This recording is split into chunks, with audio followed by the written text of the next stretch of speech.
ensi kati weetambulira embeera y'obudde yeeraliikiriza buli omu, nga kino kye kiviiriddeko n'abantu bangi okukaaba emiranga egya jjulujjulu nga NEMA ebasengula. Wabula mu kaseera kano tugenda kuba nga tufuna abantu ab'enjawulo abayinza okuwabula naddala ekitongole ekya NEMA ku butebe bayinza okukwata embeera y'obudde okulaba nga esigala nga nnungi era nga ne bannayuganda bagyeyagaliramu, so nga ate n'embeera y'obudde bw'ensi n'embeera ya butonde bwansi nayo teyonooneddwa. Kaseera kano tuli wano mu Town Council y'e Masuuliita nga tugenda kulaba ku mmeeya kiki ye kyalowooza ekiyinza okukolebwa okutaasa abantu ate wamu n'obutonde okutaasibwa. Kino kye kitebe ekya Masuuliita Town Council ekisangibwa mu disitulikiti ey'e Wakiso. Tugenda butereevu wano okulaba mmeeya abeeko by'atunnyonnyola, kubanga buli muntu yeetaaga obutonde bw'ensi okubeera omulamu. Ewatali obutonde bw'ensi busobola okubeerawo, wabula omuntu tasobola kubeerawo ng'obutonde bw'ensi butyoboddwa. Mmeeya tutandike n'erinnya ku mbeera y'obutonde bw'ensi kati y'embeera eriwo. Emiranga giri wano mu Lubigi nga buli omu omusango agusindikira eri munne. Bw'otuukirira aba NEMA omusango baguteeka ku mmwe abakulembeze, kyokka ate nammwe abakulembeze mugamba NEMA erina weegayaalidde. Obutonde bw'ensi sooka otusiigire ekifaananyi mu kitundu kino ekya Masuuliita gy'otwala nga tutandise n'erinnya. Erinnya nze mmeeya Musaagodiffe wa Masuuliita Town Council. Bwe tugenda ku mbeera y'obutonde bw'ensi ki eky'amazima bukoseddwa era n'abantu bakoseddwa, naye abantu balaga nti ffe abakulembeze tetufuddeeyo, naye nga naffe bwe tulina we tukola ki tufuddeyo, naye nga bannaffe ate nnyini nga abatuuze beesuddeyo abamu bannaggamba. Nze okusinga nja kwogerera ku kitundu kyange, kubanga era n'ennaku zino twalinawo obuzibu obwali buzze, waliwo abaali basima ebbumba mu Ssekanyama era nga ffe abakulembeze Town Council nebayimiriza kyebakivaako.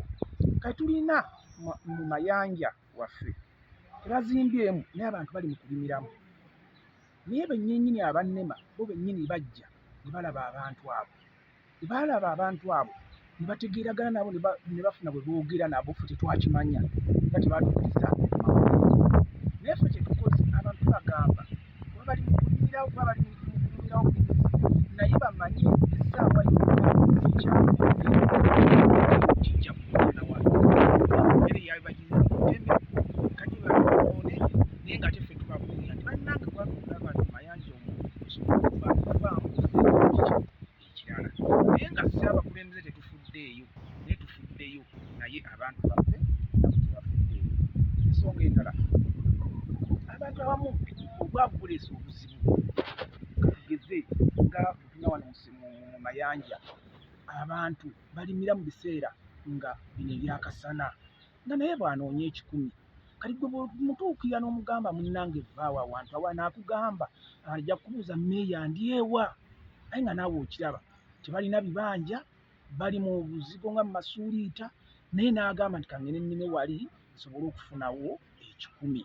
N'olwekyo bassebo ne bannyabo ku sayidi zonna ffenna tukwatibwako, naffe abantu ng'abantu abatuuze bakwatibwako n'abakulembeze ne NEMA yennyini, naye tetulina ffe ng'abakulembeze tujja kusindiikiriza abantu nti tuvava mu mubazi, wabula tubakubiriza muziveemu ng'ekiseera ekyo kinnatuuka ng'ekyabadde mu Lubigi kubeera nti bituuka eno ewaffe.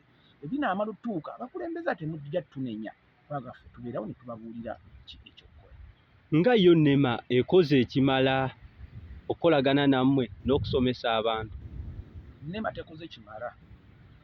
Senga NEMA ebadde ekoze ekimala ng'esobodde okukola ekimala yandibadde ng'esooka abakulembeze n'etuyita. Bw'etuyita ne tumanya nti tugenda kubeera nabo tusomese abantu, naye tebasomesezza bantu. Kati omuntu anaamanya atya nti sirina kuzimba wano? N'olwekyo basooka badde mu bantu, badde mu bakulembeze, ffe tuliwo okumubulizinga tusobola okuyita abantu ne tubatuuza ne tubabuulira bo ne basomesa omulimu gwabwe nga gwa kusomesa nga abanne baffe ogwaffe guba gwa kukuŋŋaanya ki bantu bo ne basobola okubeera nti babasomesa naye bwe babeera nga tebatufuddeeko ngaffe abakulembeze naffe tulaba bulabi nti NEMA yazze n'egwa awantu nga tebayinfoominze nako oba bawandiikidde muyisa abantu basooke babasomesa ekyamazima bo tebakoze mulimu gwabwe gwa kusomesa bantu. Mulimu abamu abagaa nti mu bitoogo nga bino mu bifo nga bino naddala eby'obutonde bw'ensi mulimu ababiryamu ssente.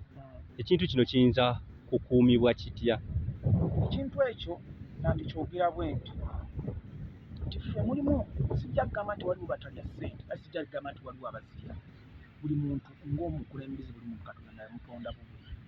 Nze nganze siina we nali ngandidde ssente era sisangangako nti nyamba mpayo ssente osobole okulimirayo kubanga mmanyi enkya nja zimusaba enkya bajje banoona ebintu bye agambe nti nawa meeya ssente bwe ziti kibire nga kintaataganyizza nze ate nga n'ensi nze kennyini nze muyambeko ku gyondoona n'olwekyo sisobola kikomintirako nti nno tebalya ssente ate sobola kugamba nti nno baze naye bwe baba balya ssente baba ba NEMA batukkirize kubanga bo batuuka ne boogeraganya n'abantu abo nga ffe tuli nayo oluusi.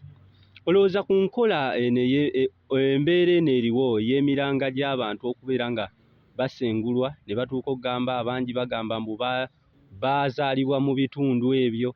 Olowooza tuyina gavumenti gavumenti ng'eyita mu kitongole kyayo ekya NEMA n'abakulembeze awamu n'abatuuze ensonga eno eyinza gonjoolebwa etya ng'enjuyi zonna tewali ekoseddwa?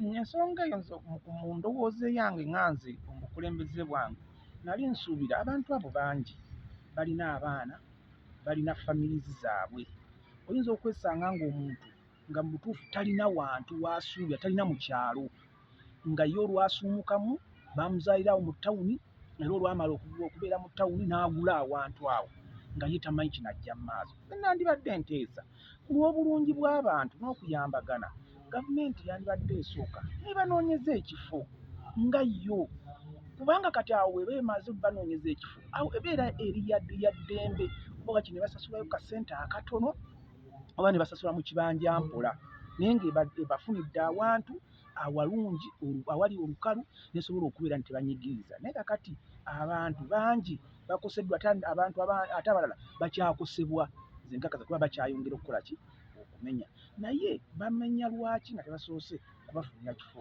we bayinza kubeera. Mulanga ki gw'oyinza okukubira bannayuganda n'ebitongole byonna ebivunaanyizibwa ku butonde bw'ensi?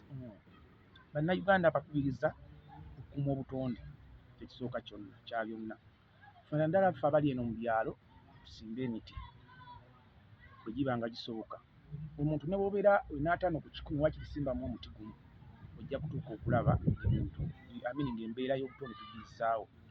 Abalina ebibanja ebikyategeerekekako musimbe emiti emirungi muleme kusimba kalitunsi musimbe emituba musimbe emigavu oba emivule egyo gikola bulungi nnyo. N'olwekyo gwe mulanga gwenkubira bannayuganda ate bwe banga olaba nti ogenda ttema omuti teekawo omulala osobola okukola ki okubeera n'obutonde obutegeerekeka. Naye nenkubiriza gavumenti bwe banga egenda osooka okukola ekintu yeebuuzengako nnyo ku bantu naddala nga entobazi ng'ezo ate era n'abali mu ntobazi abaziriraanye bwe kiba nga kino tekinnakutuukako manya enkya kijja kujja beera kati ng'osala amagezi nga bukyali. Wakati oyinza okuwa ab'ekitongole ekya NEMA ku bifo ebyo bye basenguddemu abantu?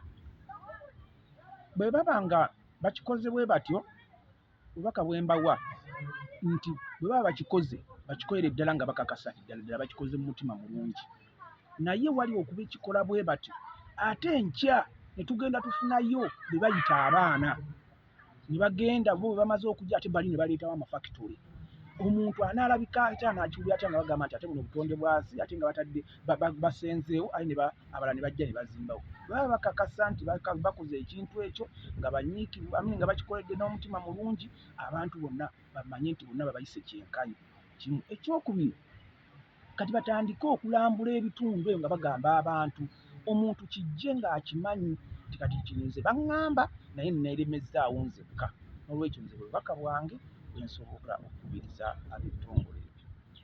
Tweyanziza nnyo Meeya Ono ye mmeeya w'e Masuuliita yabadde awa endowooza ye ku mbeera y'obutonde bw'ensi n'emiranga egiri mu bannayuganda mu kaseera kano naddala abo abawangaalira mu bitundu ebya Lubigi.